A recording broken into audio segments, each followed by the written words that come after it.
Hello guys, this is a review of Maleficent, Mistress of Evil, released earlier this month. I got a chance to watch it on theaters this past Tuesday. Obviously I don't have the DVD for it since it hasn't been released, but let's get started right away. This is an amazing movie. I have to say it right off the bat.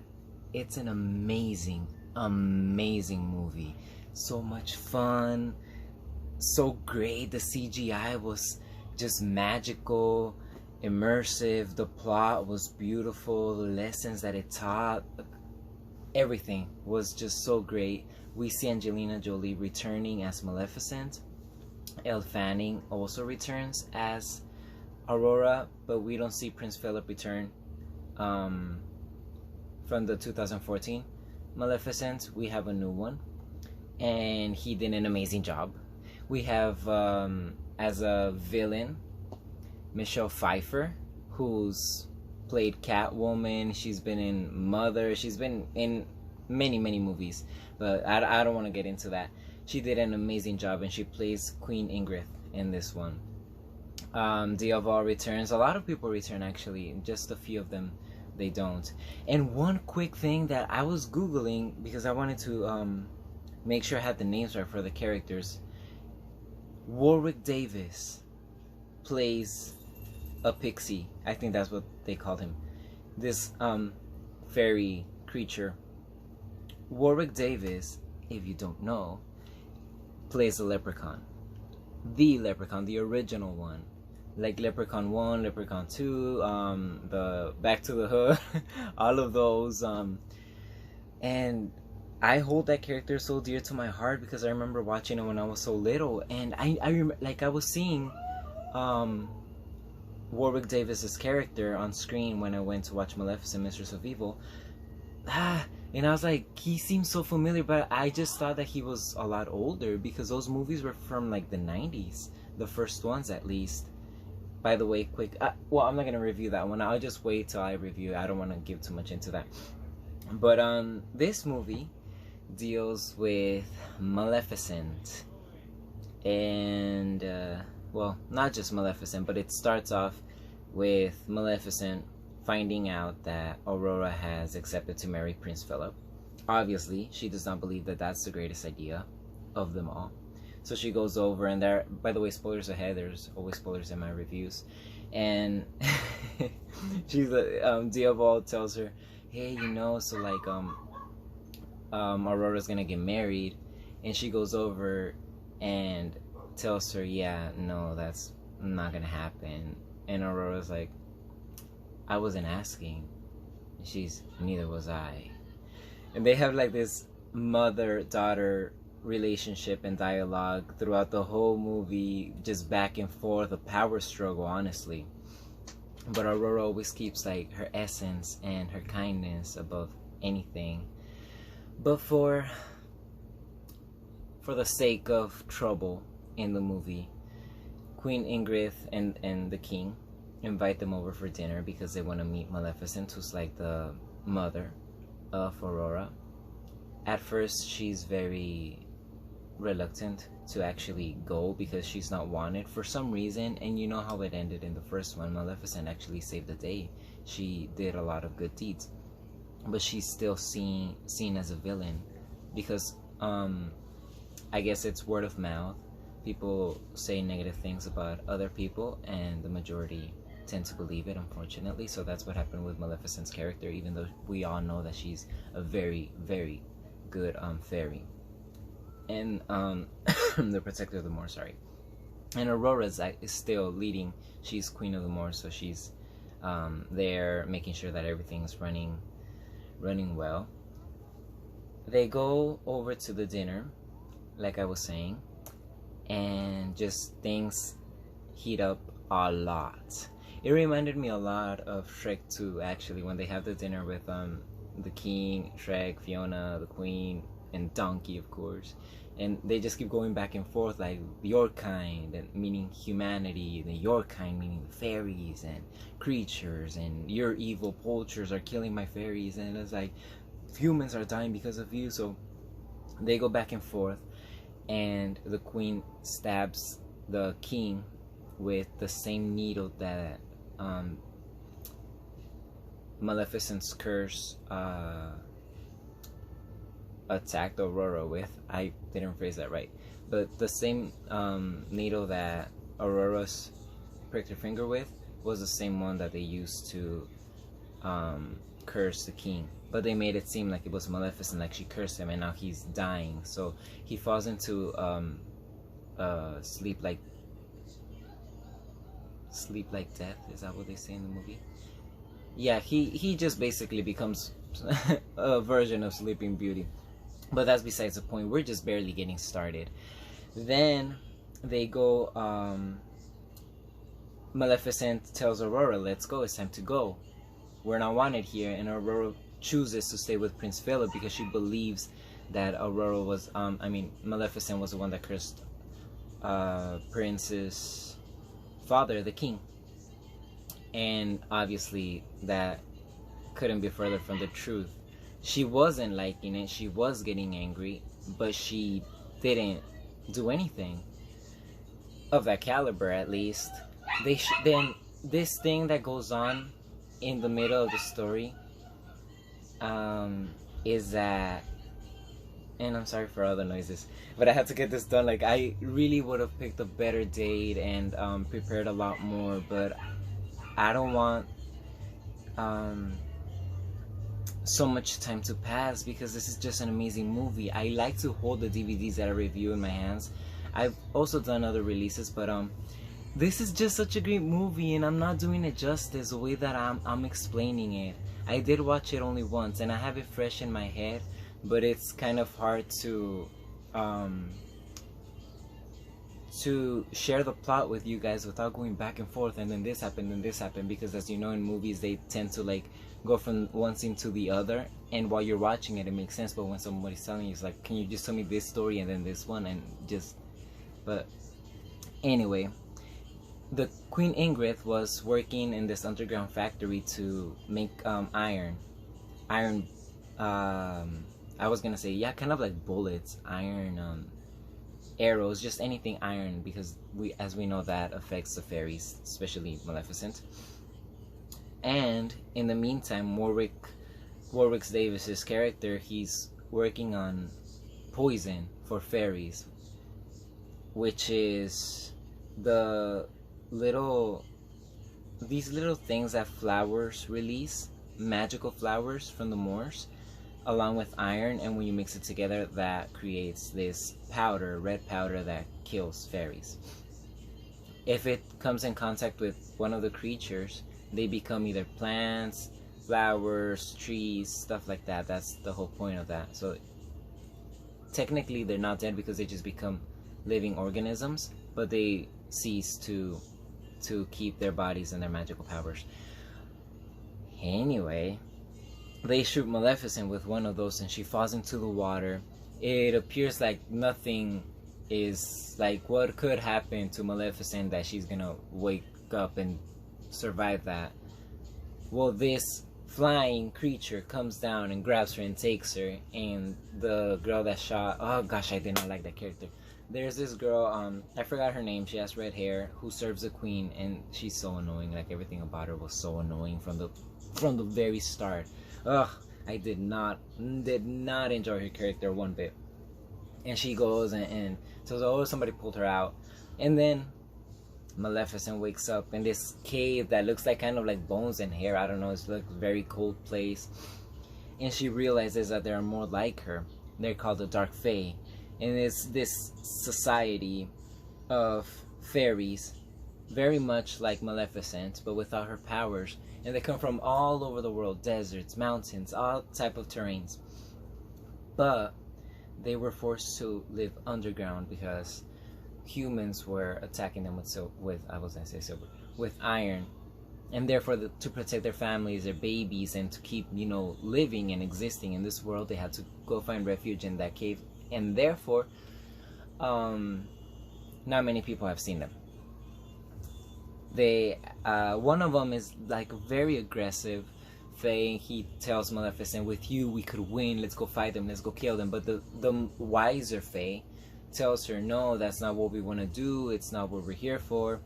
Meanwhile, Aurora's struggling to be the standard of queen, like Queen Ingrith, for example. She's just doesn't fit that mold. She's free, she's colorful, flowery, and while she's in the castle, she's just so limited to having to be proper at all times and careful with what she does and what she wears, and not having the liberty that she used to. And she lets Prince Philip know that, and he tells her, I fell in love with the girl from the moors, like, I don't want you to change just because you're marrying me. She then goes over to Queen Ingrith's closet, where she has a bunch of beautiful shoes and dresses, and she manages to go underground and find out what's really going on, that they've been stealing fairies and stealing flowers and all these sacred things from the moors, and that Queen Ingrith actually planned all of this all along. And Warwick Davis's character, he used to have wings. He was a pixie, but they cut him off, so that's why he's serving the queen. He doesn't even realize how much how he was enslaved. He's just there working for her, but not because he wants to. He's not a bad character, not evil character, at least. Then Maleficent is given, while she's over there in the hidden cave, she's given this, I will say, twig with like leaves by another young fae, and it dries up in her hand. So she realizes, she has this sense, she senses that the Moors is in trouble and that they're cutting vital organisms from there. She goes over along with the angry fae and the wise fae, and to protect her, the wise face covers, and I'm just referring, that's not his name, and the other one's not angry, but that's just so that you get an idea of what happens. He covers her with his wings and his whole entire body, and he passes away with Maleficent by his side, and he tells her, you have an option. You know who you are, where you came from, and you also know that you could, like, you know, something that he told her before is that you are the one that could unite both worlds, because you named the human queen, that being Aurora, and that has never happened before. So if you were able to find that balance and that center of peace, then you could unite both worlds, essentially. But he left it up to her to decide if she wanted to fight against humans or to bring both humans and fairies together in peace and harmony. So she goes over. The other fays have actually gotten a head start, and they've been dying because of the poison, that the dust that the pixie created. And it's just a mess, but the scene is so awesome. Action filled. I felt honestly throughout the whole movie like I was watching a version of Avatar. And I don't mean the cartoon, I mean like the blue huge beings. Huge blockbuster movie. But this one was, I mean, in my opinion, this isn't like, I don't mean, it isn't shade, but I enjoy this one a lot more.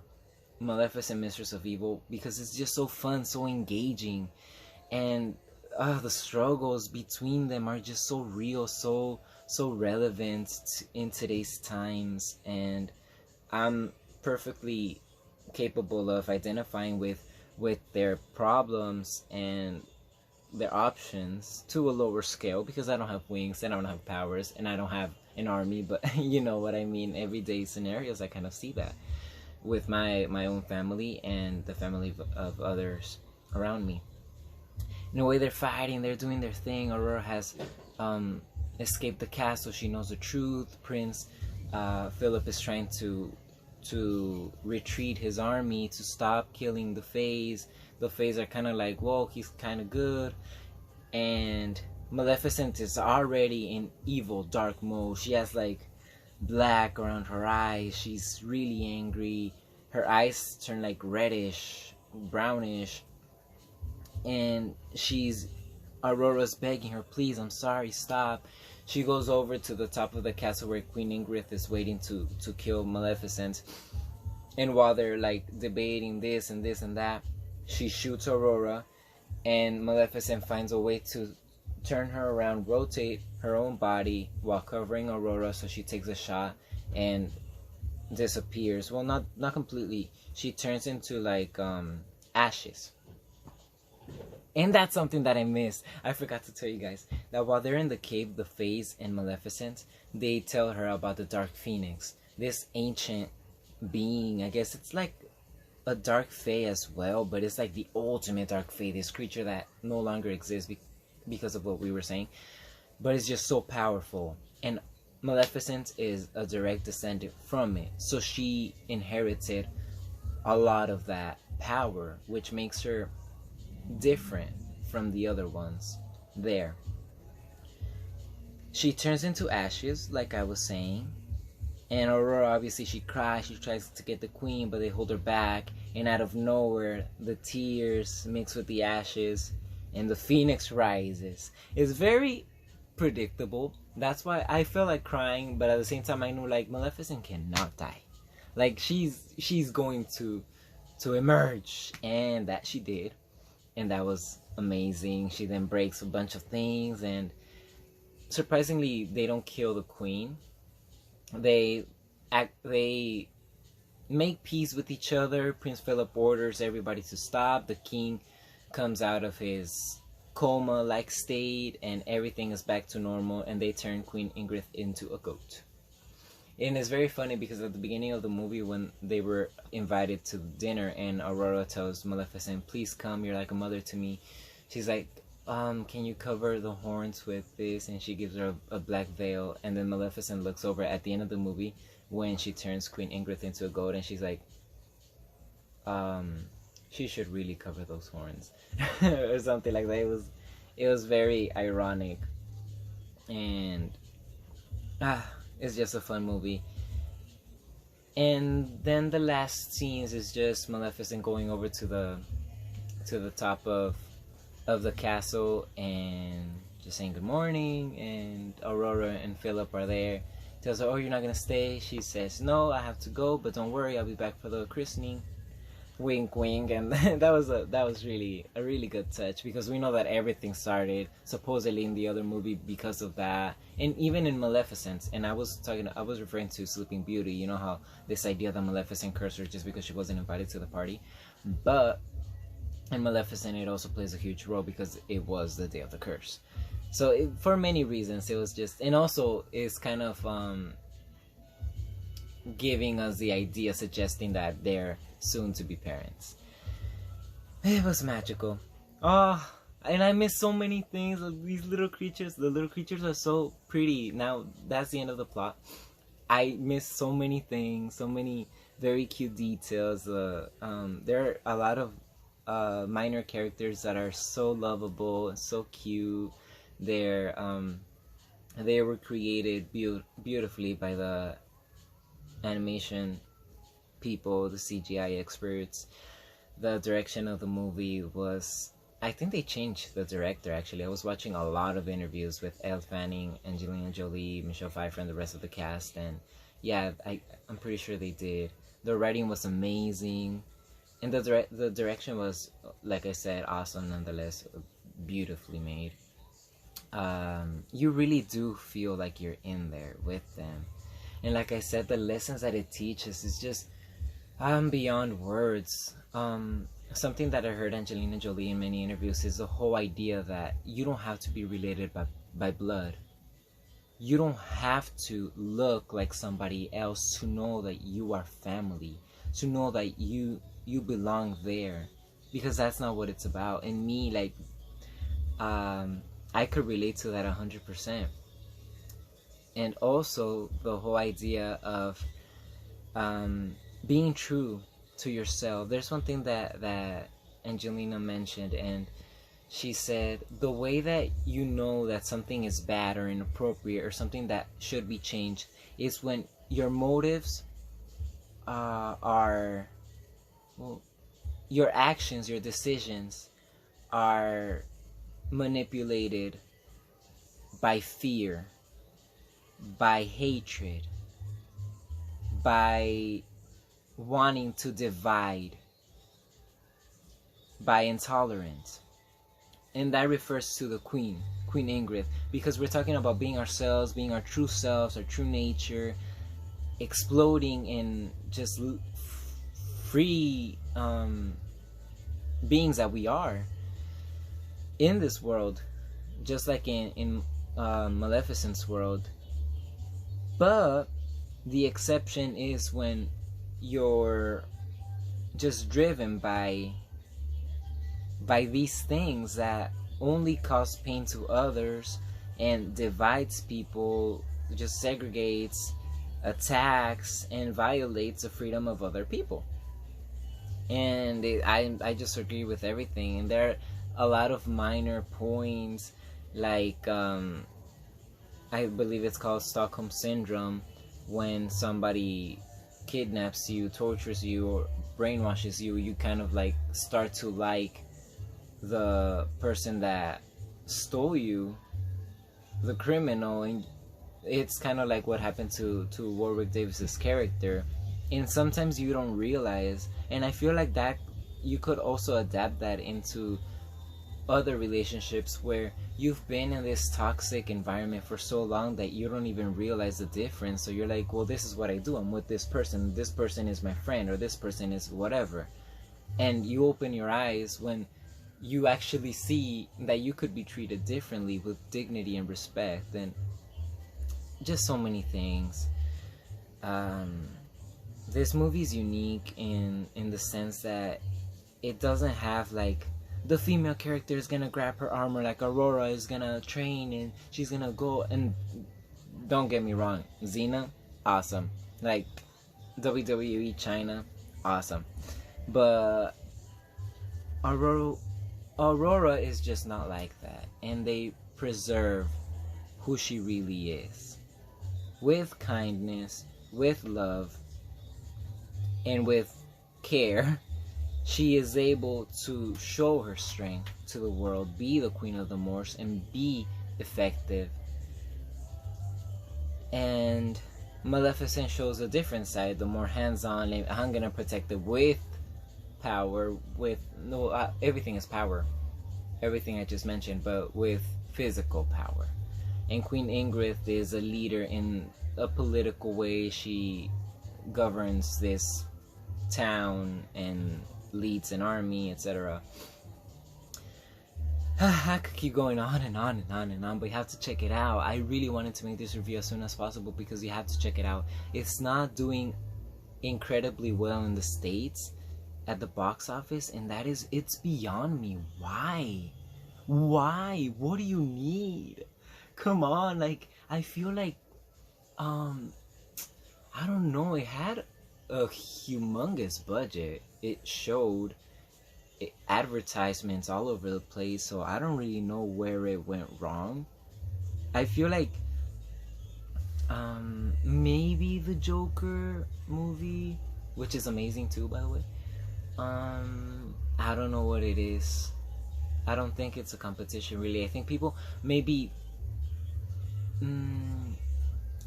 have not given it a try, and they just feel like it's gonna be the same thing over and over again. It's not the same thing.